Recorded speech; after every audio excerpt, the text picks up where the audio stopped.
কেমন হয়েছে পরীক্ষা? ভালো হয়েছে, কিন্তু কোশ্চেনটা একটু মানে এমসিকিউটা একটু হার্ড করছে। আমি তো কমার্স গ্রুপের ফিনান্সের, তো ভালোই হয়েছে, প্রশ্ন ইজি আসছে। এক্সপেকটেশন ছিল হার্ড আসবে, এমসিকিউ ইজি আসছে, সিকিউ কোয়েশ্চেন একটু প্যাঁচাই দিয়েছে বাট ইজি আসছে। টেকনিক ইজ এডুকেশনের ইজি সিরিজের বই থেকে কতটুকু কমন পেয়েছো? হ্যাঁ আলহামদুলিল্লাহ ভালোই কমন পেয়েছি। এই তো আলহামদুলিল্লাহ ভালোই হয়েছে, বাট অন্যগুলোর তুলনায় একটু খারাপ হয়েছে। মোটামুটি আলহামদুলিল্লাহ ভালো হয়েছে।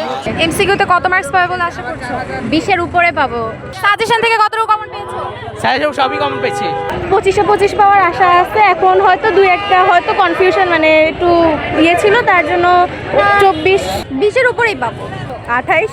এমসিকিউ তো কমার্সের, তো হচ্ছে মানে কমনই আসছে সব কিছু, 25 প্লাস এরকম আসা যায়। ইনশাল্লাহ 25, 20-এর উপরে হবে ইনশাল্লাহ। মিনিমাম 24 আপু। কমন ছিল আপু, কালকে সারা রাত ক্লাস করছি, সব কমন। এসএসসি শিক্ষার্থীরা পরীক্ষার হল থেকে বের হয়ে বলছে তারা আমাদের টেকনিক ইজি এডুকেশনের সব সাজেশন থেকে সব কিছু কমন পাচ্ছে। তো তোমরা যারা নবম দশম শ্রেণীর শিক্ষার্থীরা আছো তাদের জন্য আমাদের ইজি সিরিজের সকল বই বের হয়েছে, চাইলেই সেই বইগুলো সংগ্রহ করে পড়ে ফেলতে পারো।